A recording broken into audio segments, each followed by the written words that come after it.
당신은 행복하십니까? 라고 오늘 설교 제목을 정해봤습니다. 제가 일부에 참석한 몇 분에게 한번 물어볼까요? 우리 권기진 집사님은 행복하십니까? 보통입니까? 네. 성경자 집사님은 행복하십니까? 네, 말을 못합니까? 행복하신다고 고개를 끄덕끄덕했습니다. 저 제일 뒤에 있는 정춘희 집사님은 행복하십니까? 반쯤 고개를 끄덕끄덕했습니다. 세상 사람은 몰라도 예수 믿는 사람이 누가 행복하십니까? 라고 물으면 주저하지 않고 참 행복합니다 라고 얘기를 해야 됩니다. 근데 성도 중에는 왜 예수 믿는데 행복하지 않을까라고 고민하는 성도들이 때로는 좀 있는 걸 보게 됩니다. 성경 시대를 한번 보십시오. 초대교회부터 시작해서 구약시대도 마찬가지지만 그 시대 사람들은 예수님을 믿고 하나님을 믿으면서 행복했을까라고 했을 때 그 세대의 사람이 행복하지 않았으면 초대교회 사람이 예수를 믿었겠냐라는 그런 생각을 해볼 수가 있습니다. 초대교회 사람들에게 고난이 없었을까요? 고난, 지금 우리가 당하는 고난보다 훨씬 더 큰 고난이 있었습니다. 우리에게 다가올 위기보다도 그 사람들이 당하는 위기는 훨씬 더 위기 속에 있었습니다. 그런데 성경 말씀에 보면 초대교회 성도들은 굉장히 행복하게 살았다 하는 걸 보게 됩니다. 그렇다면 왜 초대교회 사람들은 행복하게 살았는데 우리들은 예수를 믿으면서 자신있게 행복하다고 얘기하지 못하는가 그 이유를 알아야 되는데요. 초대교회 성도들이 행복한 이유는 간단합니다. 하나님께로 돌아가서 행복했고 하나님을 알아서 행복했고 하나님을 아는 것에 성숙했기 때문에 행복했다고 볼 수가 있고 그래서 하나님을 알고 하나님을 알아가고 성령으로 충만했기 때문에 성령에 사로잡혀 있었기 때문에 그들은 행복했다라고 보게 됩니다. 그러면 왜 당신은 행복하십니까? 라고 물었을 때 말씀과 기준으로 보면 깨달음이 바로 행복이다라고 볼 수가 있죠. 하나님이 어떤 분인지 깨달은 사람은 행복하고요. 내가 어떤 존재인지를 깨달은 사람은 바로 깨닫기만 하면 행복이 찾아오는 걸 보게 됩니다. 그런데 우리는 그것을 잘 모르기 때문에 교회 중에 성도 중에 이런 분이 있죠. 교회에 죽도록 충성 봉사했는데 행복하지를 않은 것 같아요 라고 하는 사람이 있을 수 있습니다. 교회 다니고 교회 다닌 지 몇 년이 되는데 얻은 것이 별로 없는 것 같다고 얘기하는 사람도 있고 교회 다니면 잘 된다고 했는데 잘 되는 것도 없다고 생각하는 사람도 있고 하나님이 내게 해준 게 도대체 뭡니까? 라고 의심하는 사람도 있다는 겁니다. 마치 탕자에 비유하게 나온 탕자의 형과 같은 사람이 많다는 거죠. 늘 아버지의 집에 함께 살면서 요즘 신앙으로 말하면 교회에서 아버지와 함께 살면서 그러면서도 불구하고 행복을 몰랐던 것이 탕자의 형이라고 볼 수가 있는데 이 탕자의 형이 아버지에게 이런 얘기를 하지 않습니까? 아버지께 대답하여 이르되 내가 여러 해 아버지를 섬겨 어김이 없거늘 내게는 염소 새끼라도 주어 나와 내 것으로 즐기게 하신 일이 없더니라고 얘기를 하면서 내가 아버지와 함께 여러 해 동안 섬겼는데 어김없이 잘 섬겼는데 내게는 왜 염소 새끼 한 마리도 안 주어서 내 것으로 즐겁게 해주지 않습니까? 라고 말하면서 아버지 집에 사는데 나 행복하지 않았습니다 라고 얘기를 하는 거예요. 이 말을 들었던 탕자의 아버지가 아들에게 뭘 얘기하느냐 하면 큰아들에게 이런 얘기하죠.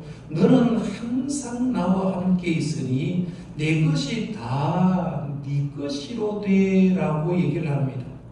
그런데 큰아들이 왜 아버지의 삶에서 불행했냐라고 생각하면 아버지가 아무것도 주지 않았던 것이 아니라 그 후에는 깨달음이 부족했기 때문이다 볼 수가 있죠. 아버지가 내가 아버지 집에 살면서 아버지가 나에게 뭘 해주는지 깨닫지 못해서 불행했다 볼 수 있는데요.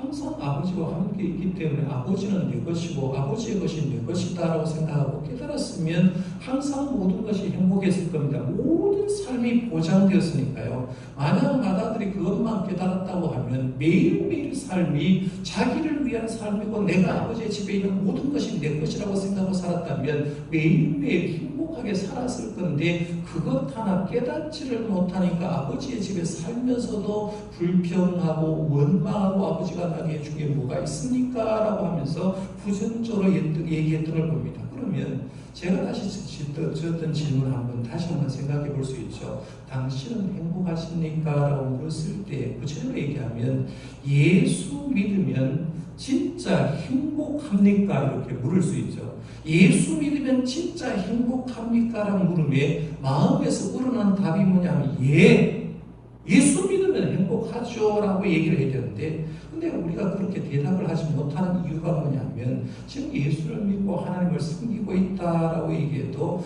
예수님이 나에게 해주는 걸 제대로 못 깨닫는 거예요.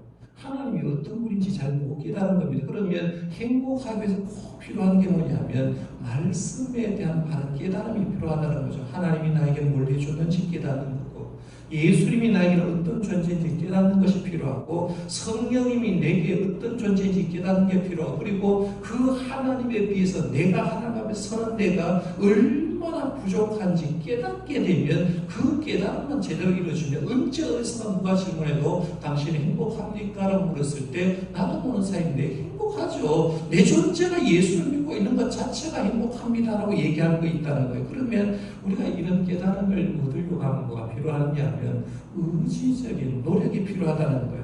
내가 여러분이 어떤 상황에서 예수를 믿었든지 어떤 상황에서 정동계 공동체에 들어왔든지 이제부터는 여러분이 하셔야 될 게 뭐냐면 스스로가 말씀을 통해서 하나님을 알아가야 됩니다. 그러니까 교회 몇 년 다녔다는 게 중요한 게 아니라 진짜 하나님이 진짜 예수님이 나에게 뭘 해주는지 알려고 열심히 꾸준히 노력하고 깨달아야 돼서 그래서 깨달아서 하나를 알고 또 하나를 알고 하나 깨달은데 또 하나 깨닫고 또 하는데 또 하나 축적하다 보면 자기도 모르는 사이에 진짜 행복하다. 내가 이 시대에 하나님을 알고 있고 믿고 있는 것만 해도 진짜 행복하다라고 말하면서 행복도가 높아질 거라는 거예요. 그러면 저는 늘 말하는 건 우리 교회 공동체가 정말 시절이 어렵다라고 얘기를 해도요. 예수님으로 인해서 여러분이 가장 행복한 사람이 되시기를 바랍니다. 이걸 깨달아 나가는 게 필요한 거예요. 그래서 우리 교회 모든 성도님들 신앙생활하면서 나는 누가 물었을 때 집사님 행복해요? 라고 물으면 물을 게 뭐 있어요? 내가 진짜 제일 행복한 사람입니다. 자신 있게 답을 했으면 좋겠다 이런 생각입니다. 이런 고백을 할 필요가 있고요.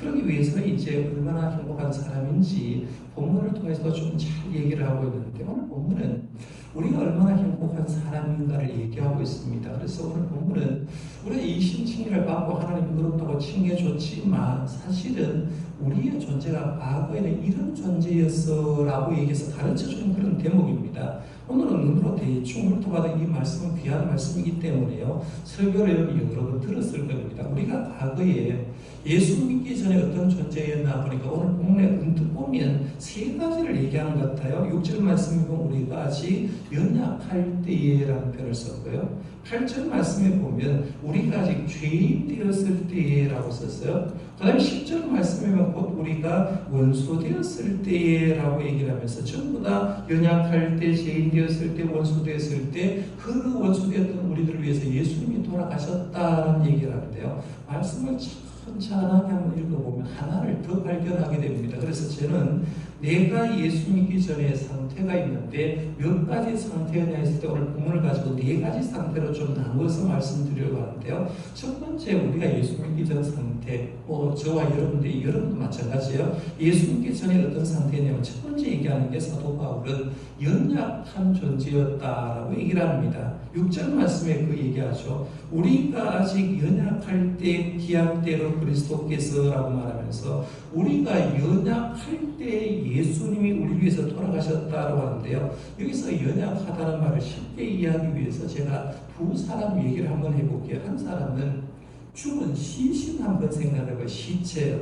실체는 분명히 숨이 떨어졌는데 사람입니다. 그렇죠? 사람인데 시신에게 어떻게 눌려도 시신은 반응을 하지 않습니다. 그러나 시신은 반응하지 못하니까 시신은 하나님을 찾지도 못하고 시신은 하나님을 활용하지 못하고 시신은 하나님께 기도하지 못한다는 거예요. 그래서 우리가 여기서 연약할 때라는 말은 마치 우리의 상태가 시신과 같은 상태였을 때 어떤 하나님에 대해서 반응하지 못할 때를 얘기한다고 볼 수가 있고요. 또 하나는 우리가 연약하다고 했을 때 사람으로 이제 성장할 때로 보면 태어나서부터 한 4살까지의 상태를 연약한 상태로 보게 됩니다. 그래서 이런 걸 잘 생각해봐요. 어릴 때 기억난다라고 얘기할 때 몇 살까지 기억납니까? 보통 사람 얘기할 때요. 어릴 때 여러분 기억나는 게 아마 5살, 6살쯤 돼서 어떤 사고가 있었으면 기억이 날 겁니다. 그런데요. 대체적으로 사람들은 4살 이하에 태어나서 4살까지의 기억은 별로 없다고 얘기를 합니다. 그러면 4살까지 별로 기억이 없는데 그때 아버지, 어머니는 뭘 해줬을까요? 기억이 없으니까 해준 것이 없을까요? 아이에게 제일 손이 많이 가는 시절이 언제입니까? 태어나서부터 4살까지 아닙니까? 처음에 태어났는데 아무것도 할 수 없잖아요. 먹는 거 누가 했습니까? 부모가 줬죠. 입히는 거, 씹히는 거, 말하는 거, 걷는 걸음마들 전부 다 4살까지 입혀주고 먹여주고 씻어주고 옷 입혀주고 걸음만 시켜주고 말하고 다 얘기를 해줬는데 나중에 되니까 장성해가지고 부모한테 어떻게 얘기하냐면 아버지, 어머니 나에게 도대체 해준 게 뭡니까? 라고 얘기할 때가 있다는 거예요. 불효자식 가운데 그런 사람 많아요. 그런데 추적해서 내려가면 태어나서부터 4살까지 그렇게 정성을 다해서 해줬는데 그때 기억은 하나도 없다는 거예요.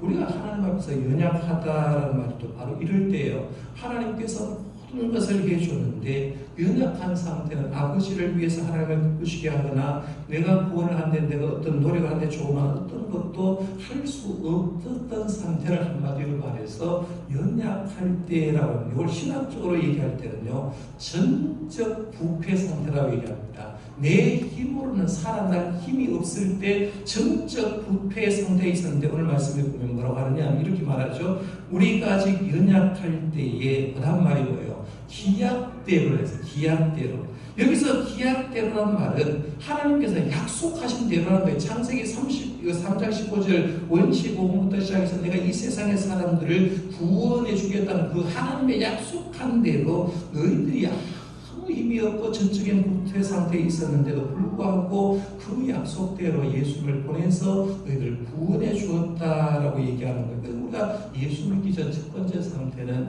연약한 상태다. 마치 시신과 같고 태어나서 4살까지 아주 아무것도 못한 그런 상태와 같았다는 거예요. 그 다음에 두 번째 얘기하는 게 뭐냐면 우리가 예수 믿기 전 상태는 경건치 않는 상태였다라고 얘기했어요. 6절 말씀 계속해서 보면 하나를 더 찾을 수가 있는데 그것이 그렇게 표현했죠. 그리스도께서 경건하지 않는 자를 위하여 죽으셨도다 했어요.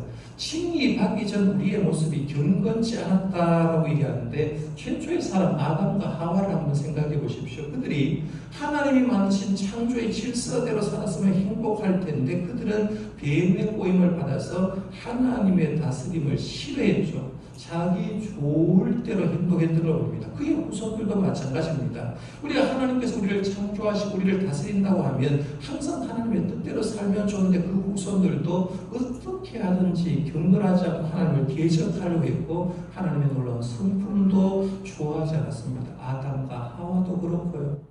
바벨탑을 쌓았던 바벨 그 시대의 사람들도 그렇고 사사 시대의 사람도 자기 좋을 대로 살았습니다. 지금 우리가 살고 있는 이 시대도 자기 좋을 대로 사는 거 여러분 아시죠? 영국 같은 경우에는 300~400년 전만 해도 청교도 신앙이 대단했습니다.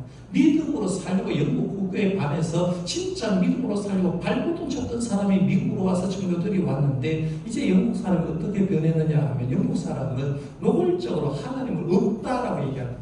하나님을 없다고 이렇게 주장하고 이렇게 얘기를 하는데 이것이 뭐냐면 경건치 않다는 거죠. 하나님의 존재, 예수님의 존재를 인정하지 않으려고 하는 사람이 많은데 지금 시대 여러분 주변에 한번 잘 보십시오. 하나님을 인정하지 않는 사람들이 많습니다. 그런 상태를 경건치 않다라고 얘기하는데요. 하나님은 하나님을 대적하고 좋아하지 않는 사람의 죄를 대속하기 위해서 예수님이 십자가에 죽으셨다라고 얘기합니다.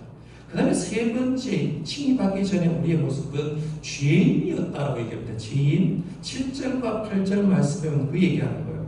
의인을 위하여 죽는 자가 쉽지 않고 선인을 위하여 용감히 죽는 자가 꼭 있거니와 우리가 아직 죄인 되었을 때 그리스도께서 우리를 위하여 죽으심으로 하나님께서 우리에 대한 자기의 사랑을 확증하셨느니라고 해서 이게 7절에 보면 의인과 선이 나와요. 의인과 선인을 어떻게 구별할 수 있냐면 쉽게 말하면 이런 거예요. 의인은 악을 멀리하지만 적극적으로 선을 행한 사람은 아닙니다. 그래서 의인은 악을 멀리하려고 바르게 살아보려고 노력하는 사람은 의인인데 선을 위해서 노력하지 않아요. 그럼 선인은 뭐냐면 악을 멀리하면서도 적극적으로 선을 행하려고 하는 사람을 선이라고 얘기하는 거죠. 그러니까 의인과 선인 가운데 더 훌륭한 사람이 누구냐라고 얘기하면 악도 멀리하고 적극적으로 선을 행하는 사람을 훌륭하다라고 얘기를 할 수 있다는 거예요. 그래서 오늘 말씀에 보면 바울이 말한 핵심은 이런 겁니다. 역사 가운데 가까이 보면 가끔씩 타인을 위해서 죽는 자가 있다는 겁니다. 그래서 가끔씩 보면 무사자다라고 얘기하잖아요. 누구 살려보려고 죽는 사람 가끔씩 있다는 얘기입니다. 그런데 그들의 희생적인 죽음조차도 온 인류를 구원하기 위해서 대신 십자가에 지신 주님의 사랑과는 비할 길이 없다는 거죠. 그러니까 한 사람 살려보려고 하는 그 죽음하고 예수님의 십자가의 죽으심은 비교할 수가 없다라고 말하면서 예수님의 죽으심을 높이는데 예수님은 어떤 사람을 위해서 죽었냐고 하니까 죄인들을 위해서 돌아가셨다는 거예요. 그래서 우리의 칭의받기 전 모습은 죄인이었다 볼 수 있는데요. 죄인을 쉽게 정의하면 이렇게 할 수가 있죠. 하나님의 표준에 미치지 못한 사람이 죄인입니다. 하나님은 우리에게 어떤 표준을 원합니다. 예를 들면 이런 거죠. 모세가 이제 시내산 위에 올라가가지고 10계명 2돌판을 가져왔잖아요. 한 돌판은 1계명에서 4계명 하나님 사랑하라. 두 번째 돌판은 5계명에서 10계명을 가져왔어요. 이웃을 사랑하라고 했어요. 하나님 사랑하는 돌판, 이웃을 내 몸처럼 사랑하는 돌판을 주고 이대로 살아라라고 얘기를 했는데 그대로 살지 못하니까 결국에는 표준대로 살지 못하는 이스라엘 사람들은 죄인이 될 수밖에 없었다는 거예요. 그래서 성경에 보면 로마서 3장 20절에 이런 얘기하죠. 모든 사람이 죄를 범하였음에 하나님의 영광에 이르지 못했다. 유대인들도 이방인들도 다 죄 안에 있다라고 얘기하는데 그 죄인들을 위해서 예수님이 십자가에 돌아가셨다라고 얘기하는 거예요. 그 다음에 얘기하는 게 뭐냐면 네 번째죠. 이제 네 번째 마지막인데 원수였어요. 우리가 예수 믿기 전에 우리의 상태는 어떤 상태였느냐 하면 하나님과 원수된 상태였다고 하는데 10절에 보면 그 얘기하죠. 곧 우리가 원수되었을 때라고 얘기를 하는데요. 우리가 생각하면 지금 세 가지를 생각했어요. 칭의받기 전에 첫 번째는 연약한 존재였다. 전적 부패한 상태였고 두 번째는 경건치 않은 존재였고 세 번째는 죄인이었다고 얘기했어요. 이 세 가지로 심한 말인데 여기 세 가지보다 훨씬 더 심한 존재가 뭐냐면 바로 너희들은 하나님과 원수가 된 상태였다라고 얘기하는 거예요. 원수는 뭐예요? 상대방을 공격하려고 상대방을 죽이려고 하는 게 원수지 않습니까? 그래서 할 수만 있으면 하나님을 공격하고 할 수만 있으면 하나님을 멸망시키려고 했던 존재가 바로 예수 믿기 전에 우리의 존재라는 거예요. 이 존재 대표적인 예를 들 수 있는 게 누구냐면 로마서를 기록한 사도 바울 한번 보십시오. 사도 바울 예수님과 어떤 관계였습니까? 스데반 집사 죽이는데 가편 투표를 했던 사람 아닙니까? 예수 믿는 사람 죽였던 사람이에요. 곧 말하면 예수 죽이려고 노력했던 사람이고요. 다메섹까지 원정 가서 예수 믿는 사람을 잡아들이려고 했기 때문에 어쩌면 이 사도 바울은 진짜 예수님과 원수고 하나님과 원수가 됐는데 그 원수된 자를 위해서 누가 하느냐면 예수님이 십자가 돌아가시고 다메섹 도상에서 만나주는 걸 봅니다. 그래서 그 원수를 위해서 하나님이 해준 걸 오늘 말씀 10절에 이런 말하죠. 곧 우리가 원수 되었을 때 그의 아들 죽으심으로 말미암아 하나님과 화목하게 되었은즉 화목하게 된 자로서는 또 그의 살아나심으로 말미암아 구원을 받을 것이니라라고 했습니다. 원수를 위해서 예수님이 십자가에 돌아가심으로 원수 관계를 청산하고 오늘 말씀에 보면 화목된 관계로 평화의 관계로 만들어 주셨다라고 얘기를 하는 거예요. 그럼 여러분 잘 생각해봐. 이거는 성경에 나온 얘기지만 사실 여러분 한 사람 한 사람 다 갖다 놓고 할 때 당신 예수 믿기 전에 어떤 존재였어요? 라고 얘기를 하면 내가 예수 믿기 전에 어떤 존재를 했을 때 성경에 기록된 대로 얘기하면 내 힘으로는 구원을 위해서 할 수 없었던 연약한 존재가 여러분의 존재였다는 겁니다. 두 번째는 경건이라고는 찾아볼 수가 없는 불경건한 존재였고요. 세 번째는 하나님의 표준에는 하나도 맞지 않은 죄인이었다는 거예요. 이 세 가지만 해도 부끄러워 죽겠는데 그거와 비교할 수 없는 가장 심각한 죄는 하나님과 원수였다는 거죠. 하나님 욕하고 하나님 어디 계시냐고 얘기하고 어떻게 하면 하나님을 말살을 하려고 했던 그런 존재라는 거예요. 여러분이 여러분의 가구가 이것을 이런 존재들은 인정하는 게 굉장히 중요합니다. 지금 굉장히 고상한 옷을 입고요. 굉장히 멋있게 보이고 하나님의 손이 나와서 내가 대단한 사람 같지만 진짜 우리 속에 깊이 들어가 보면 내가 예수 믿기 전에 이런 존재였다라고 고백이 될 필요가 있다는 거예요. 그러면 이런 존재를 위해서 누가 있습니까? 저와 여러분들 그런 사람을 구원해 주기 위해서 하나님이신 예수님이 죄 없으신 예수님이 성육신하신 예수님이 우리가 죽어야 될 그 죄의 십자가 자리에 예수님이 대신 죽었다는 거예요. 그래서 오늘 본문도 이제 반복해서 계속해서 강조하는 말이 뭐냐면 예수님이 이런 사람을 위해서 대신 죽었다고 얘기하는 거예요. 6절 말씀에도 그 얘기하죠. 그리스도께서 죽으셨도다. 그래서 죽으셨도다.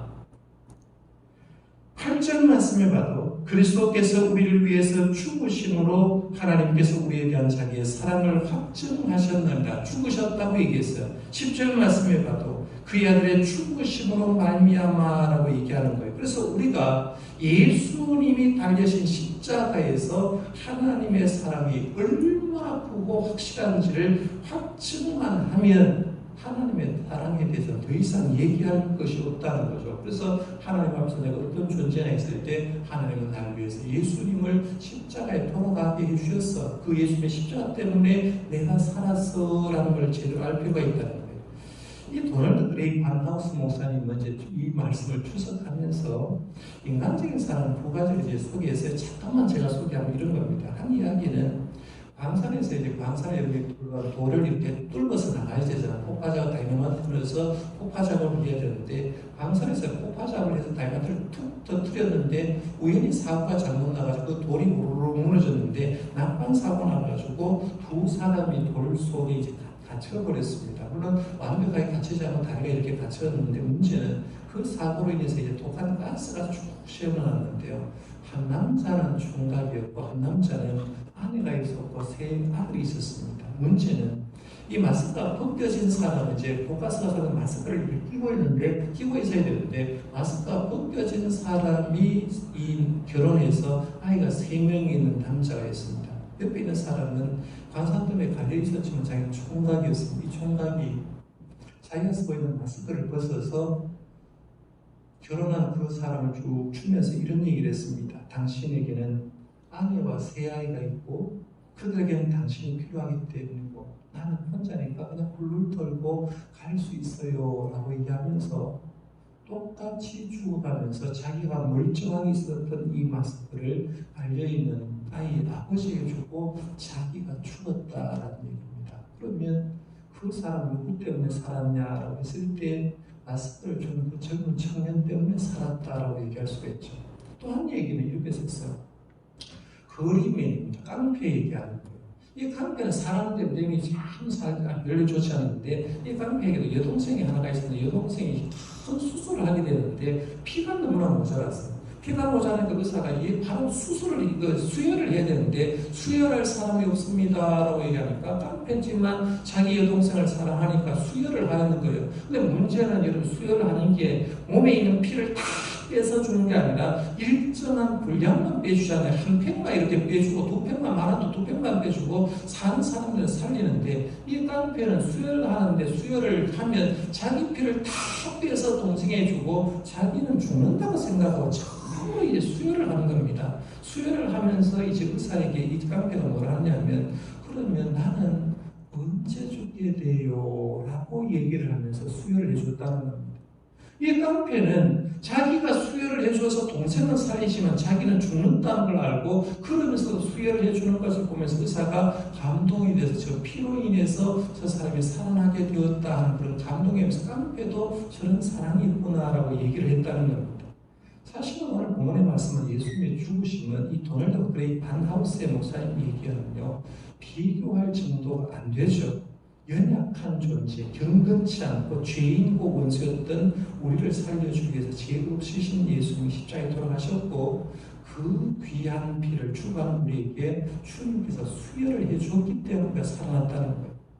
이걸 우리가 할 일은요, 예수님의 십자가와 예수님이 십자가에 흘리신 피를 믿음으로 받아들이느냐 아니냐, 그 문제라는 거예요. 그래서 오늘 본 말씀을 보면 이신칭의의 관계를 분명히 얘기합니다. 9절 한번 다시 보십시오. 거기에 보면 그러면 이제 우리가 그의 피로 말미암아 의롭다 하심을 받았으니 했죠. 그동안 우리가 이신칭이 믿음으로 구원받고 믿음으로 의롭게 된다라고 얘기하는데, 여기 보면 우리가 의롭게 된 근거를 얘기할 때 뭐라고 썼어요? 그의 피로 말미암아. 내가 어떤 노력을 해서 그런 게 아니라 그의 피로 말미암는데, 더 정확하게 번역한다고 하면 그의 피를 믿음으로 말미암아요. 그의 피를 믿음으로 말미암아 우리를 구원받는다는 얘기죠. 그래서 쉽게 얘기하면 이런 거예요. 이신칭의를 얘기할 때 십자가와 부활을 얘기해야 됩니다. 우리는 예수님의 십자가의 죽으심을 믿음으로 죄의 문제가 해결되죠. 우리가 십자가를 믿어야 돼요. 이건 이신입니다. 예수님의 십자가를 믿는 건 이신이에요. 그 다음에는 예수님이 십자가에 돌아가시고 그 다음에 부활하셨잖아요. 그러면 부활하신 주님을 믿으면, 바로 부활 주님을 믿는 순간 우리는 주님이 하나님 뭐라 하냐면 너희들을 의롭다고 얘기해 주는 거죠. 그러니까 십자가 부활을 어떻게 얘기하면 이신칭이라고 했었죠. 십자가 부활을 완벽하게 믿는 사람만이 하나님께서 그를 의롭다고 인정해 준다라고 얘기하는 거예요. 그럼 십자가와 부활을 믿는 자는 그냥 있을 수가 없어요. 진짜 예수님의 십자가를 믿으면 기쁨과 감격 그리고 확신에 찬 생활을 하게 됩니다. 주경학자이던 그레타 러스는 이런 말을 했어요. 예수 그리스도께서 우리를 위해서 죽으시기까지 하셨는데 다시 살아나신 그분께서 어떻게 우리를 멸망 가운데 그냥 버려두실 수 있겠는가? 잘 생각해봐요. 하나님이 예수님을 죽으심으로 통해서 우리를 구원해 주셨는데, 그 살아계신 주님께서 우리를 멸망 가운데 그냥 두시겠냐는 거예요. 우리의 삶에 하나님이 어떻게 역사하겠냐는 거예요. 그러면서 감격적으로 얘기했습니다. 오늘 본문도 그래요. 10절, 11절을 메시지에 유진 피터슨 목사님이 이제 일상의 언어로 쓴 메시지에 이렇게 읽었으면 제가 너무 감동이 되어서 요거는 그대로 한번 읽어볼게요. 생각해 보십시오. 우리가 죄악했을 때도 그분 아들의 희생적인 죽음을 통해 우리와 하나님 사이가 친밀하게 되었습니다. 그렇다면 우리가 최선인 지금 그분의 부활 생명이 우리 삶에 얼마나 드넓고 깊게 하겠습니까? 하나님과 친구가 되는 이 엄청난 선물을 실제로 받아 누리고 있는 우리는 이제 더 이상 단조로운 산문적 표현에 만족할 수 없습니다. 우리는 노래하고 외칩니다.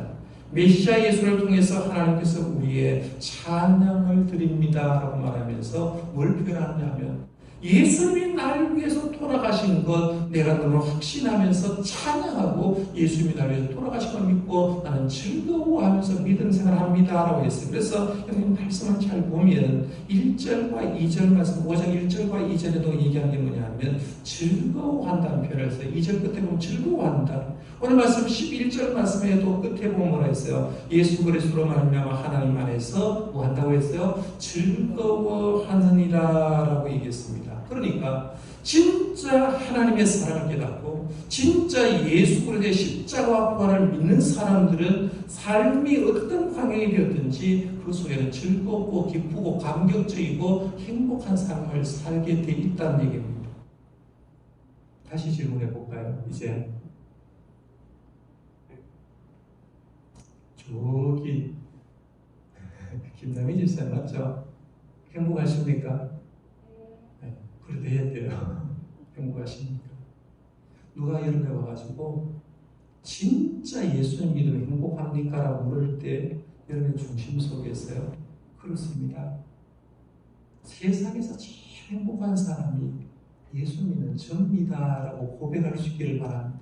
이거 없으면 예수 믿는 아무 의미가 없습니다. 그래서 여러분 행복한 이유는 세상의 것에 있는 게 아니라요, 예수님의 십자가와 부활이 여러분의 행복의 조건이 되시길 바랍니다. 이것만 가지고 있으면 언제나 행복한 자로서 기쁨의 삶을 살아갈 수 있을 줄 믿고요. 행복하게 살아가는 저와 여러분들 되시기를 바랍니다.